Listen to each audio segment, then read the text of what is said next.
Bonjour, ici Marc-Antoine au centre du VR à Saint-Nicolas. Aujourd'hui, on va faire la démonstration d'un Citation 24SS.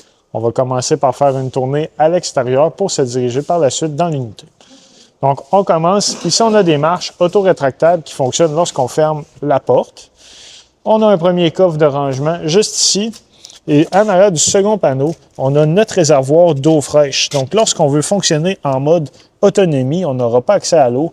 On remplit notre réservoir et en actionnant la pompe à eau de l'intérieur, on va pouvoir avoir de l'eau dans notre robinetterie. La valve qu'on voit ici, c'est simplement pour vidanger le réservoir d'eau fraîche. Sous ce panneau, la télévision extérieure. Donc, la télé et on a une barre de son aussi qu'on peut connecter avec la télévision pour faire jouer le son. Celle-ci est Bluetooth. On peut aussi connecter notre téléphone dessus. Ce qu'on voit là, c'est la ventilation pour le réfrigérateur qui se trouve à l'intérieur. Donc, lui va fonctionner sur le 12 volts, 120 volts et au propane. Ici, c'est la sortie pour la fournaise qui fonctionne au propane. À l'arrière, on a un coffre de rangement. Et ce qu'on voit ici, c'est une prise Quick Connect pour le propane. Donc, si on veut connecter un barbecue ou un foyer extérieur. En bas, on a un réceptacle de 2 pouces pour mettre rack à vélo, coffre de rangement ou atteler une remorque. Et on a la connexion électrique pour la remorque juste à la droite. L'échelle pour accéder au toit. On va recommander de monter sur le toit au moins une fois aux 3 mois pour aller valider que les joints sont bons et s'assurer que le toit n'est pas endommagé. Ce qu'on veut, c'est prévenir les infiltrations d'eau. On a aussi une caméra de recul. Maintenant, sous le slider à l'arrière, on a un coffre de rangement. On a une barre pour abaisser les pattes stabilisatrices manuellement au besoin. En dessous, pour notre station d'eau, on a une trappe ici où on peut serrer notre tuyau d'égout. On va avoir une prise coaxiale pour connecter la télévision.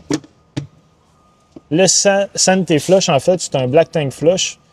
La manière que ça fonctionne, c'est que lorsqu'on commence à avoir des mauvaises odeurs qui s'accumulent dans notre réservoir noir, qui est l'eau de la toilette, on connecte l'eau ici à l'aide de jet, ça va rincer l'intérieur de celui-ci. Très important, il ne faut pas oublier l'eau là parce que l'eau monte dans le réservoir au point de déborder par la toilette à l'intérieur. L'emplacement ici est pour connecter l'eau de la ville ou du camping. Et par la suite, on va pouvoir sélectionner la position de la valve. Est-ce qu'on le met en mode winterize, donc hivernisé? Si on veut se servir de la pompe, on va la mettre la flèche vers le haut, donc pour utiliser l'eau. Et le tank fill dans cette position pour remplir notre réservoir d'eau fraîche qui se trouve de l'autre côté. On a aussi un interrupteur pour activer la pompe à eau. Donc, si on veut se servir de la pompe avec la douchette à l'extérieur, on peut la mettre en marche à partir d'ici.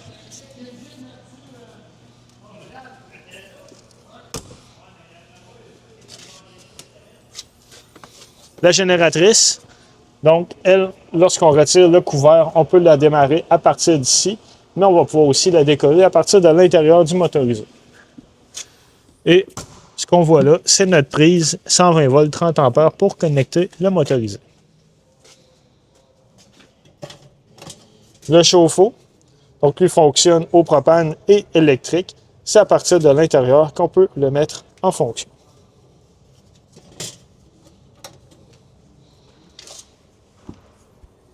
On a un énorme coffre de rangement. Et ce qu'on voit, les modules électroniques au fond, c'est les modules pour gérer les slide-out.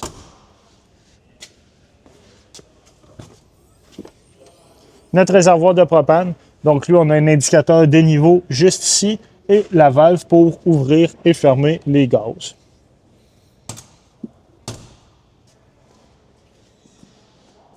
Maintenant, la partie sous le capot, on a l'emplacement pour remplir notre lave-vitre, le liquide de freinage qui se trouve ici, de refroidissement, le DEF, parce que le véhicule fonctionne au diesel, donc très important, on doit s'assurer de toujours avoir du DEF.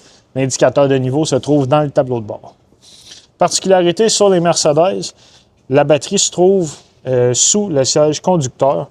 Donc, lorsqu'on veut survolter le véhicule, on vient venir mettre à jour la partie ici rouge pour mettre notre pince et la partie noire au grand juste ici sur le frein. Maintenant, on va aller à l'intérieur. Avant de rentrer dans les marches, on a notre compartiment où on va retrouver les 2 batteries maison. Donc, ces batteries-là vont seulement servir pour la partie habitable du motorisé. Du côté gauche, on a les pattes stabilisatrices, donc on peut électriquement abaisser, soit les rétracter avant-arrière ou les extensionner avant et arrière. On peut aussi immobiliser les pattes en fonction ouverte lorsqu'on est sur le site de camping. On ne veut pas que les marches ouvrent toujours lorsqu'on ouvre la porte. Donc, on va venir abaisser l'interrupteur au bas. Et ce qu'on voit ici, c'est notre coupe-circuit principal. Donc, lui, en ce moment, il est à on. Quand on appuie sur l'interrupteur, ça va venir couper complètement le courant dans le motorisé. Dans la cuisine, on a un évier avec l'eau chaude et l'eau froide. On a des interrupteurs pour l'éclairage, des prises de courant 120 volts, du rangement. La cuisinière, elle, fonctionne au propane. Donc, lorsqu'on veut l'allumer, on va simplement maintenir le bouton des étincelles et tourner les gaz pour le mettre en fonction. Le micro-ondes ici fonctionne sur le 120 volts conventionnel comme on va avoir à la maison. Et notre réfrigérateur. Donc, on a la partie au bas ici et congélateur en haut. On peut modifier le mode. Donc, lui va toujours prioriser l'électricité 120 volts. Si on déconnecte l'unité, il va tomber sur le 12 volts. Et si on veut le faire fonctionner au propane, on va modifier le mode au gaz pour qu'il fonctionne au propane. On peut aussi modifier l'intensité avec le bouton à droite complètement. Dans la salle de bain, on a l'interrupteur pour l'éclairage, prise de courant 120 volts avec un breaker intégré. Donc, si on n'a pas de courant dans le motorisé, c'est le premier emplacement à venir voir, s'assurer que le bouton est bien enclenché. Ça, c'est l'évier avec l'eau chaude et l'eau froide. Là, on a une douche conventionnelle avec l'eau chaude et l'eau froide. Au plafond, ventilation qu'on peut ouvrir et fermer manuellement. Puis, on a l'interrupteur pour décoller le frein.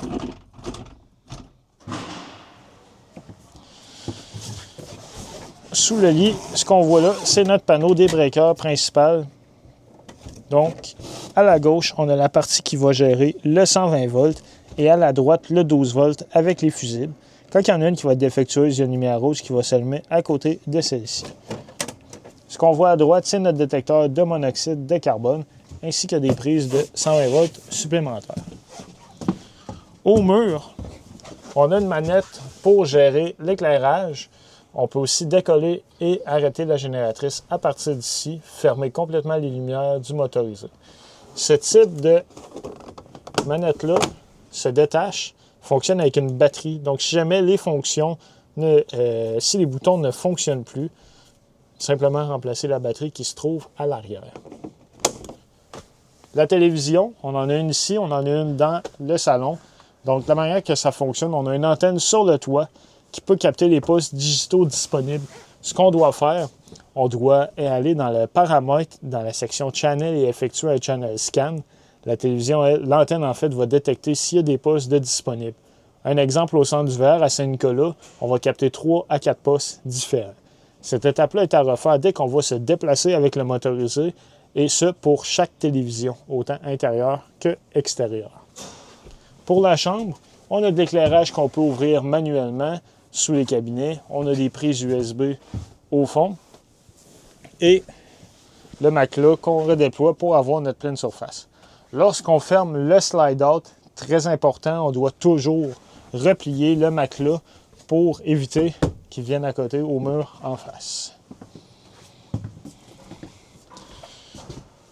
L'interrupteur pour mettre le chauffe-eau en fonction juste ici. Du rangement dans les cabinets, on va avoir aussi le système de haut-parleurs qui se gère avec un radio indépendant. Et on a la possibilité de convertir notre dinette en lit. Donc, on va simplement relever la barrure, abaisser la table, repositionner les coussins pour avoir un lit complet supplémentaire. Le lit pour la capucine, il y a moyen de retirer le premier panneau pour se libérer de l'espace. On voit les coussins supplémentaires pour effectuer le lit et l'échelle pour accéder en haut.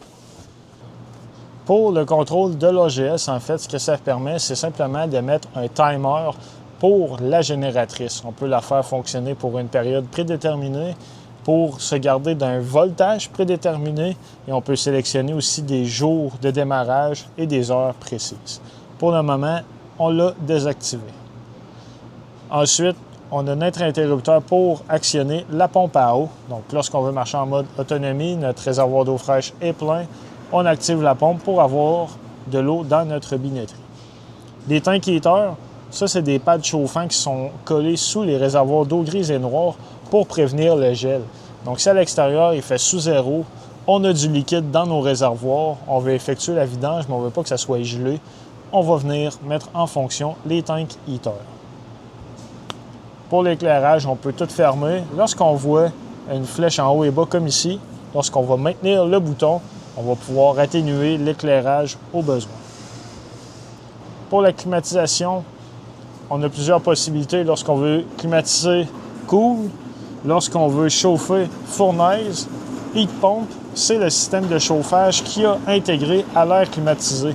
Donc, on va pouvoir chauffer légèrement l'habitacle avec l'air climatisé. On peut aussi modifier l'intensité du fan.